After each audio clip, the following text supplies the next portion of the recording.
J'ai tué mon meilleur ami d'un coup de couteau dans le dos, littéralement, un soir de pluie battante à Paris, parce qu'il avait volé ma vie entière pour un chèque de 145 000 euros.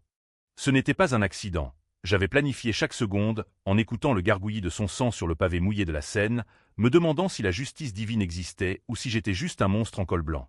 Et le pire, il riait encore en mourant, comme s'il savait que son secret, celui qui m'avait fait endosser la faute, valait bien plus que l'argent qu'il avait englouti dans ses vices.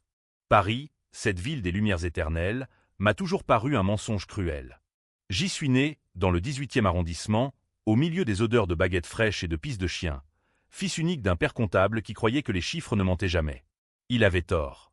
Les chiffres mentent si on les force à le faire, et c'est exactement ce qui m'est arrivé ce printemps-là, en 2023, quand l'entreprise où je travaillais depuis 15 ans, une firme de conseil financier nichée dans les beaux quartiers de la rue de Rivoli, a tremblé sur ses bases à cause d'une erreur de 145 000 euros.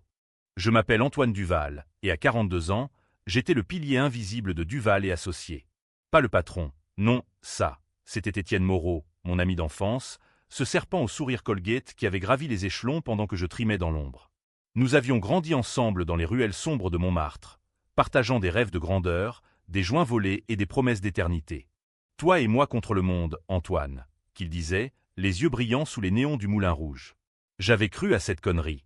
J'avais tout sacrifié pour lui, ma jeunesse, mes ambitions, même ma femme, qu'il avait quittée pour un amant plus flamboyant. Mais Étienne, il était mon frère de sang, ou du moins je le pensais. Tout a basculé un mardi matin, banal comme un croissant rassis. J'étais assis dans mon bureau exigu, entouré de piles de rapports Excel qui sentaient le café froid et l'ambition rance, quand le mail est arrivé. Anomalie détectée dans les comptes du client Renault SA, disait le sujet, suivi d'un chiffre qui m'a fait transpirer. 145 000 euros disparus dans les limbes d'une transaction fictive. Une erreur de saisie, pensais-je d'abord. Mais non. En fouillant, j'ai vu les traces. Un virement bidon vers un compte offshore au Caïmans, masqué par une série de fausses factures pour des consultations stratégiques. Qui avait accès à ce niveau? Seulement 2 personnes, moi et Étienne. Le cœur battant, j'ai couru jusqu'à son bureau au dernier étage, avec vue sur les toits de zinc et la tour Eiffel qui se moquaient de nous au loin. Il était là, affalé dans son fauteuil en cuir italien, en train de siroter un espresso en discutant au téléphone avec une cliente. « Antoine, entre, mon vieux. Qu'est-ce qui t'amène si tôt ?» Son sourire était parfait, comme toujours, mais ses yeux verts hérités de sa mère prostituée, fuyaient les miens une fraction de seconde de trop. « Étienne, il y a un problème. Gros. 145 000 euros envolés. Et ça pointe vers nous. » Ma voix tremblait, pas de peur, mais de cette intuition viscérale que l'on a quand un proche vous trahit. Il a raccroché, posé sa tasse, et m'a regardé droit dans les yeux pour la première fois. « C'est toi qui as géré les comptes Renault, non? Ton équipe, tes vérifications. » Mensonge. C'était lui qui avait insisté pour que je lui délègue les détails confidentiels. J'ai senti la bile monter. « Non, attends. J'ai les logs. C'est ton IP, Étienne. Ton ordinateur. » Il s'est levé lentement, comme un chat qui s'étire avant de griffer. « Écoute, Antoine. L'entreprise est fragile. Si ça sort, on coule tous. Mais si on dit que c'est une erreur de ton département, on peut arranger ça. Internement. Tu prends la faute, je te couvre. Promotion, argent, tout ce que tu veux. » Sa voix était douce, persuasive, comme quand il me convainquait de tricher aux examens au lycée. J'ai reculé, heurtant la porte. « Tu me demandes de porter ça? Pour toi. Pour nous, frangins. Pour la famille. » Famille. Le mot m'a giflé. Il savait que j'étais sans enfant, que ma sœur était morte d'overdose il y a 10 ans, que Duval et Associés étaient tout ce qui me restait. J'ai hoché la tête, hébété, et suis sorti sous la pluie fine qui lavait les rues de leurs péchés. Ce soir-là, dans mon appartement de Belleville, j'ai ouvert une bouteille de Bordeaux et j'ai pleuré. Pas pour l'argent, merde, 145 000 euros, c'était peanuts pour un requin comme lui. Mais pour la trahison. Profonde, viscérale, comme un couteau dans les tripes. Les jours suivants ont été un cauchemar bureaucratique. Étienne a tout orchestré. Faux témoignages internes, audits truqués, et un rapport final qui me désignait comme le bouc émissaire. Antoine Duval a commis une erreur humaine regrettable, clamait le document, distribué à tous les employés lors d'une réunion tendue dans la salle de conférence aux murs tapissés de faux tableaux impressionnistes.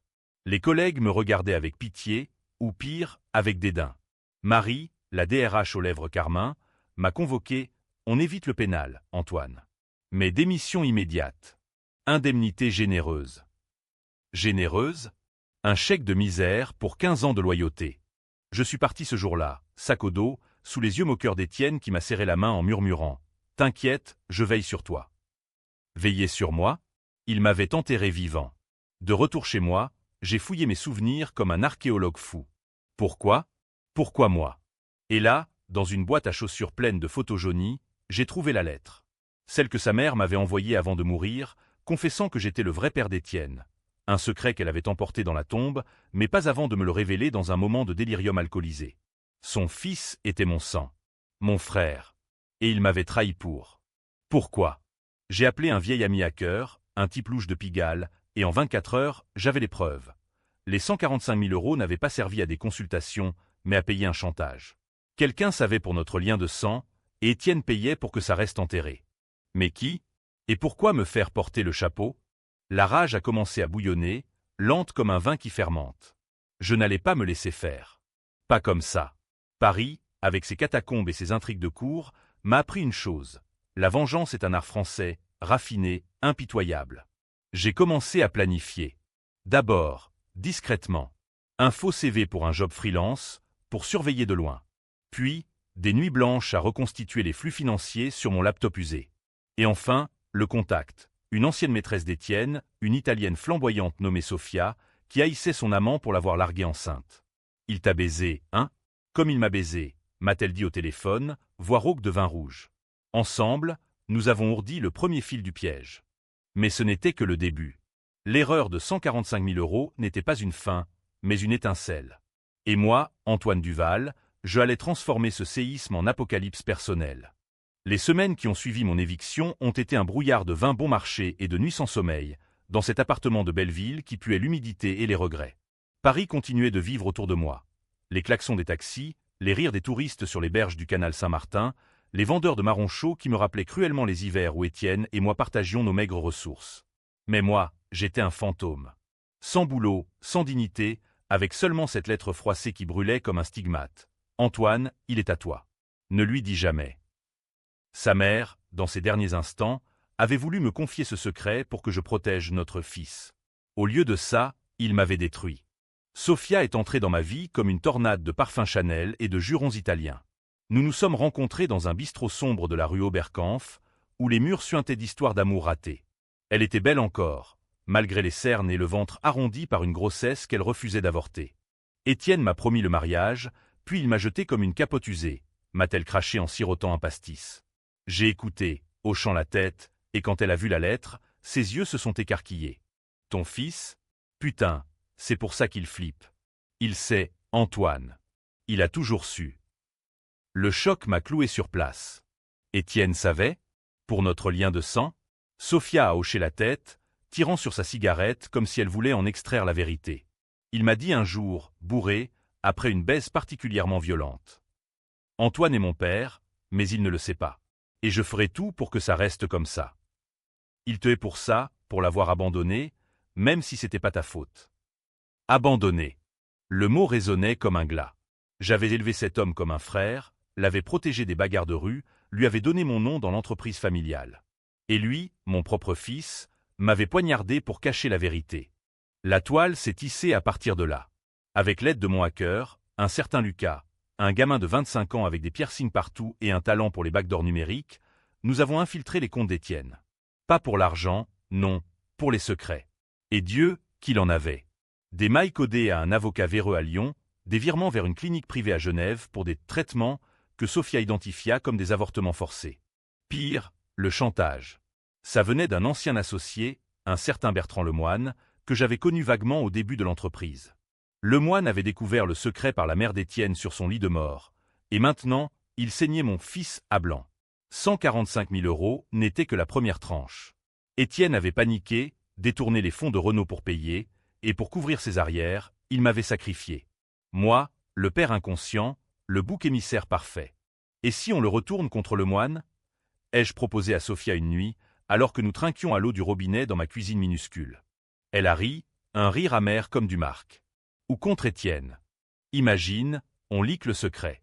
La presse, les actionnaires, tout Paris qui sait que le Golden Boy de Duval et associés est un bâtard qui a trahi son propre père. L'idée m'a excité et terrifié. C'était du chantage en miroir, du poison français pur, élégant, mortel, avec une pointe d'ironie baudelairienne. Mais Étienne n'était pas dupe. Il m'a appelé 2 jours plus tard, voix suave au téléphone. « Antoine, j'ai entendu que tu traînes avec Sophia. » « Mauvaise idée, frangin. Elle est toxique. Reviens à la maison, on oublie tout. » Maison? L'entreprise? Ou pire, une invitation à creuser ma propre tombe. J'ai faim l'innocence, je cherche juste du boulot, Étienne. Pas de rancune. Il a ri, ce rire qui me donnait la nausée. Bien sûr. Et si tu as besoin d'argent?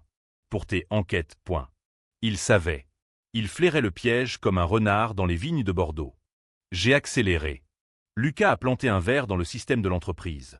Des faux mais qui impliquaient Étienne dans une fraude plus large, des pièces jointes qui montraient des transferts vers des paradis fiscaux.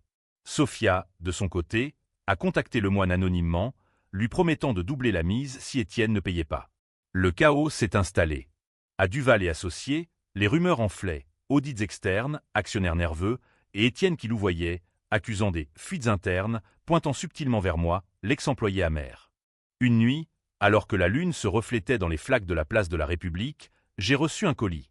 Dedans, une photo de moi et de la mère d'Étienne, datant de 1980, avec un mot « Arrête » ou tout le monde saura. Signé « E ». Mon sang a bouilli. Il l'avait gardé, ce secret, comme une arme. Mais moi, j'avais Sophia, Lucas, et une rage qui grandissait comme la tour Eiffel sous la tempête. Le premier coup de la vengeance. J'ai leaké un extrait des faux, mais à un journaliste du Monde, un type que je connaissais de mes années étudiantes à la Sorbonne.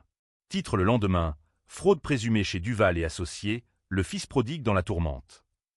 Étienne a appelé, furieux pour la première fois. « Qu'est-ce que tu fous, Antoine? Tu veux nous couler tous. » J'ai souri dans le noir. « Nous? Il n'y a plus de nous, Étienne. Seulement toi et tes mensonges. » Il a raccroché, mais je savais, la toile se resserrait. Et bientôt, il danserait au bout de ses propres fils. Le scandale a éclaté comme une bouteille de champagne mal bouchée, pétillant, destructeur, avec des éclats qui lacéraient tout sur leur passage. Le Monde n'était que le début. Libération a suivi avec un édito acerbe sur les dynasties familiales pourries de la finance parisienne, et même le Figaro, ce bastion bourgeois, a titré sur l'héritage maudit de Duval et associés.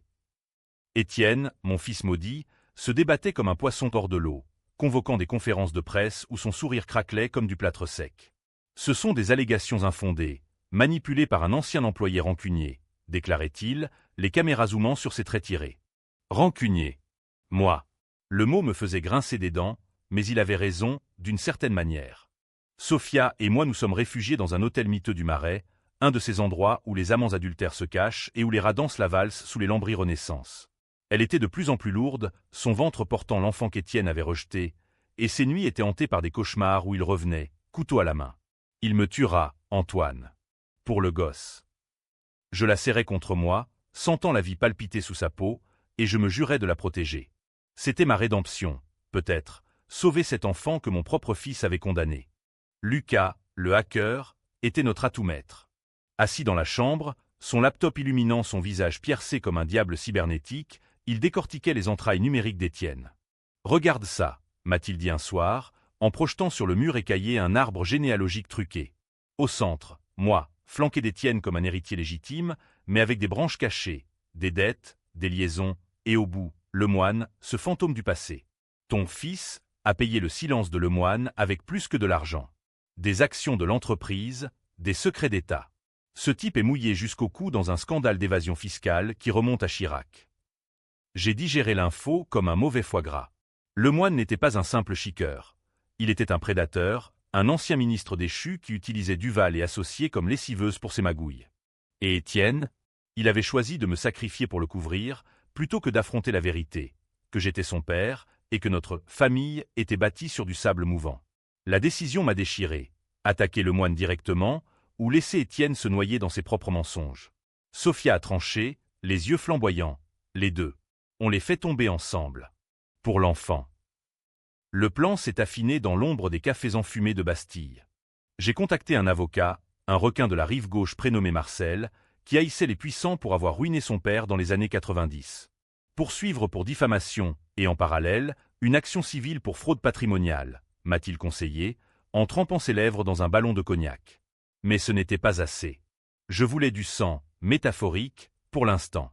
Avec Lucas, nous avons fabriqué une vidéo deepfake, Étienne, confessant tout à une caméra cachée, admettant le détournement, le secret de naissance et son rôle dans le chantage de Lemoine. Pas pour la publier, pas encore. Pour la brandir comme une épée de Damoclès. Étienne a riposté, bien sûr. Il m'a fait suivre, une voiture noire qui rôdait sous mes fenêtres, des appels anonymes où une voix synthétique murmurait « Abandonne » ou « Sophia paie ». Elle a fait une fausse couche d'angoisse un soir, du sang sur les draps de l'hôtel, et j'ai hurlé dans la nuit parisienne, jurant vengeance sur la scène qui charriait nos péchés. À l'hôpital Saint-Louis, entouré d'infirmières blasées, j'ai décidé plus de demi-mesure. J'ai rencontré Lemoine en personne, dans un salon privé du Fouquet-S, sous les lustres en cristal qui pleuraient leur lumière sur les tapis persans. Il était vieux, ridé comme une pomme oubliée, mais ses yeux étaient ceux d'un loup. Duval, hein? Le cocu de l'histoire. Il savait tout. J'ai posé la vidéo sur la table, USB scintillant comme un joyau maudit. Étienne paie pour votre silence. Mais moi, je sais pour le père. Il a pâli, juste un instant, avant de rire. Et alors? Tu crois que ça m'arrête? J'ai enterré des présidents. J'ai souri, froidement. Pas des fils qui se rebellent. Nous avons négocié, il lâche Étienne, je garde le secret. Mais en sortant, je savais qu'il mentait. Les types comme lui ne lâchent jamais. De retour, Sophia m'attendait, pâle mais résolue. Qu'est-ce qu'on fait maintenant? J'ai pris sa main. On frappe au cœur. Le lendemain, la vidéo a fuité, pas entière, juste assez pour semer le doute. Étienne a craqué en public. Une interview télé où il bafouille, accuse Lemoine, puis moi, dans un délire paranoïaque. Antoine est un menteur. Il veut me détruire parce que... Il s'est tu, les lèvres tremblantes. Le pays entier a retenu son souffle. Et moi, dans l'ombre, j'ai senti le premier goût du triomphe amer, comme du café parisien sans sucre. Mais la vengeance, cette putain raffinée, a ses revers. Étienne a contre-attaqué. Il a engagé des privés pour fouiller mon passé, et bientôt, des rumeurs sur ma folie, dépression, alcoolisme ont circulé. Pire, il a contacté ma nièce, la fille de ma sœur morte, menaçant de la couper de l'héritage si je ne stoppais pas. C'était bas, familial, français jusqu'à l'os. J'ai hésité, pour la première fois. Était-ce de la justice, ou juste de la haine? Sophia m'a regardé. C'est trop tard, à mort. On finit ce qu'on a commencé. Et elle avait raison. Les lames invisibles s'aiguisent seules une fois dégainées. Le climax est arrivé un soir d'orage, quand Paris se noie sous des trombes d'eau biblique et que les éclairs zèbrent le ciel comme des cicatrices divines. Duval et associés vacillaient. Les actionnaires fuyaient comme des rats d'un navire coulant. Lemoine avait été arrêté par la brigade financière dans un raid spectaculaire à son chalet de Deauville, et Étienne. Ah, Étienne était acculé, traqué par les loups de la presse et de la justice. Il m'a appelé à minuit, voix brisée pour la première fois. « Antoine, viens. Au bureau. On parle. Pour de vrai. » Je savais que c'était un piège, ou du moins, une confrontation inévitable. Sophia voulait venir, mais je l'ai laissée à l'hôtel, sous la garde de Lucas qui surveillait les caméras de rue via son phone. Seul, j'ai traversé la ville en métro, l'air chargé d'ozone et de peur, jusqu'à la rue de Rivoli déserte. L'immeuble de l'entreprise se dressait comme un mausolée moderne, lumière tamisée filtrant à travers les vitres blindées. Étienne m'attendait dans son bureau, une bouteille de cognac ouverte sur le bureau, 2 verres emplis à ras-bord. « Assieds-toi, père. » Le mot a claqué comme un fouet. Il le savait, depuis toujours, et il l'avait utilisé comme une arme. Ses yeux, mes yeux, brillaient de larmes ou de rage. « Tu crois que je ne t'ai pas vu venir? Tes petits jeux avec Sophia, ton hacker de merde. Tu as tout gâché. » J'ai pris le verre, mais pas bu. Gâché? Tu m'as volé ma vie pour 145 000 € et un secret que tu portes comme une croix. Pourquoi, Étienne? Pourquoi moi? Il s'est effondré dans son fauteuil, le masque tombant enfin. Parce que tu m'as abandonné. Ma mère pleurait tous les soirs, disant que son grand amour, toi, l'avait laissé avec un bâtard sur les bras. Tu étais parti étudier à la Sorbonne, pendant qu'elle suçait des queues pour me nourrir. Et quand tu es revenu, tu m'as pris comme un frère? Un ami? C'était une insulte. Sa voix montait, hystérique, et pour la première fois, j'ai vu l'enfant en lui, l'enfant que je n'avais pas su élever. La pitié m'a effleuré, fugace comme un éclair. Je ne savais pas, Étienne. Elle ne m'a dit que sur son lit de mort. Mensonge! A-t-il hurlé, bondissant, un dossier à la main. Dedans, Des lettres, des photos, des preuves que ma mère, non, sa mère, m'avait écrit des années avant, suppliant de l'aide. J'avais ignoré, trop absorbé par ma carrière naissante. Le choc m'a plié en deux. Étais-je le monstre? Avais-je mérité cette trahison? Tu m'as fait endosser la faute pour te venger de ton absence, ai-je murmuré. Il a ri, amer. Et toi, tu me détruis pour laver ta conscience. On est pareil, père. Des Duval pourris jusqu'à la moelle. Dehors, la pluie martelait les fenêtres comme des balles. Nous nous sommes affrontés en silence, deux ombres dans la tourmente. Puis, il a sorti l'arme, un revolver, hérité de son grand-père résistant, posé nonchalamment sur le bureau. Finissons. Soit tu te suicides ici, note confessant tout, la fraude, le chantage, ton inceste moral, soit je tire sur Sophia demain. Le choix était clair, tranchant comme une guillotine. Mais j'avais anticipé. Dans ma poche, le tasé que Lucas m'avait procuré. Un buzz, un choc, et Étienne s'effondrait, convulsé. Je l'ai traîné jusqu'à la fenêtre, ce panorama de Paris qui nous avait vu naître et trahir. Tu voulais la fin? La voilà. J'ai ouvert la vitre, le vent hurlant comme une banshee. Il a repris conscience, yeux écarquillés. Non, père. Pitié. Pitié. Le mot m'a arrêté une seconde.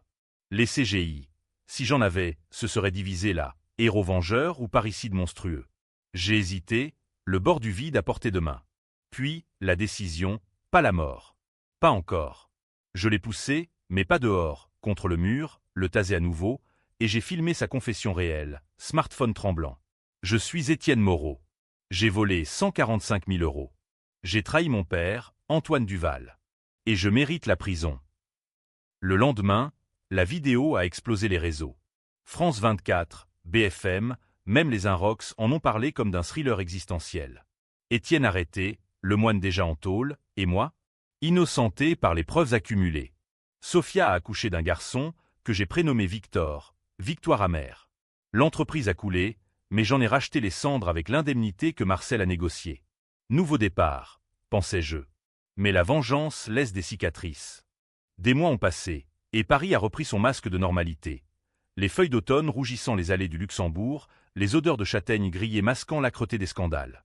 J'ai rebâti Duval et associés, ou du moins, ce qu'il en restait, dans un bureau modeste du 11e, avec Sophia comme associée, et Victor gazouillant dans un berceau improvisé. Les 145 000 €, remboursés par les assurances, après un procès retentissant où Étienne a plaidé coupable, écopant de 10 ans ferme à la santé. Le moine, lui, pourri dans une cellule de haute sécurité, son empire fiscal en miettes. Justice française, lente, impitoyable, avec une pointe d'hypocrisie qui fait son charme. Mais la nuit, quand Victor dort et que Sophia ronfle doucement, les fantômes reviennent. Étienne m'écrit de prison, des lettres griffonnées sur du papier pelure. « Père, tu as gagné. Mais sais-tu pourquoi j'ai vraiment volé l'argent ?» Au début, j'ai jeté les enveloppes sans les ouvrir. Puis, la curiosité, ce vice parisien, a pris le dessus. La vérité, quand elle a éclaté, était un twist plus tordu qu'un roman de Simenon. Dans sa dernière missive, datée d'octobre 2025, il confessait « Le chantage de Lemoine n'était pas pour le secret de naissance. C'était pour un autre. Étienne n'était pas mon fils. » La lettre de sa mère? Un mensonge agonisant, pour me lier à lui par culpabilité. Le vrai père était un client anonyme, un politicien que Lemoine avait fait chanter à son tour. Étienne avait su, avait utilisé le mensonge pour me manipuler, me faire endosser la faute parce que j'étais faible, prévisible. Et le détournement? Pas pour payer Lemoine, mais pour financer une évasion. Il planifiait de fuir avec Sophia, de l'argent pour un nouveau départ, loin de moi, le frère jaloux qui l'empêchait d'avancer. Le sol s'est dérobé. J'avais vengé un fantôme, détruit un innocent, ou du moins, un manipulateur qui croyait me haïr pour rien. Sophia, elle savait, vaguement, et avait joué le jeu pour se venger de son abandon. C'était pour Victor, m'a-t-elle avoué en larmes, quand je l'ai confronté. Pour nous donner une chance. Une chance bâtie sur mon sang, ma rage. Maintenant, je regarde Paris depuis ma fenêtre, la ville qui m'a tout pris et tout rendu, tordu comme un escargot de Bourgogne. Étienne sortira un jour, et que ferai-je? Le pardonner, comme un bon Français catholique? Ou recommencer le cycle? Les CGI se disputeront. Suis-je victime ou bourreau? Héros tragique ou clown pathétique? La vengeance, au final, n'est qu'un miroir brisé. Elle reflète nos pires démons et les éclats blessent éternellement. Fin. Ou pas. Car à Paris, Les histoires ne meurent jamais. Elles se réincarnent dans la brume du matin.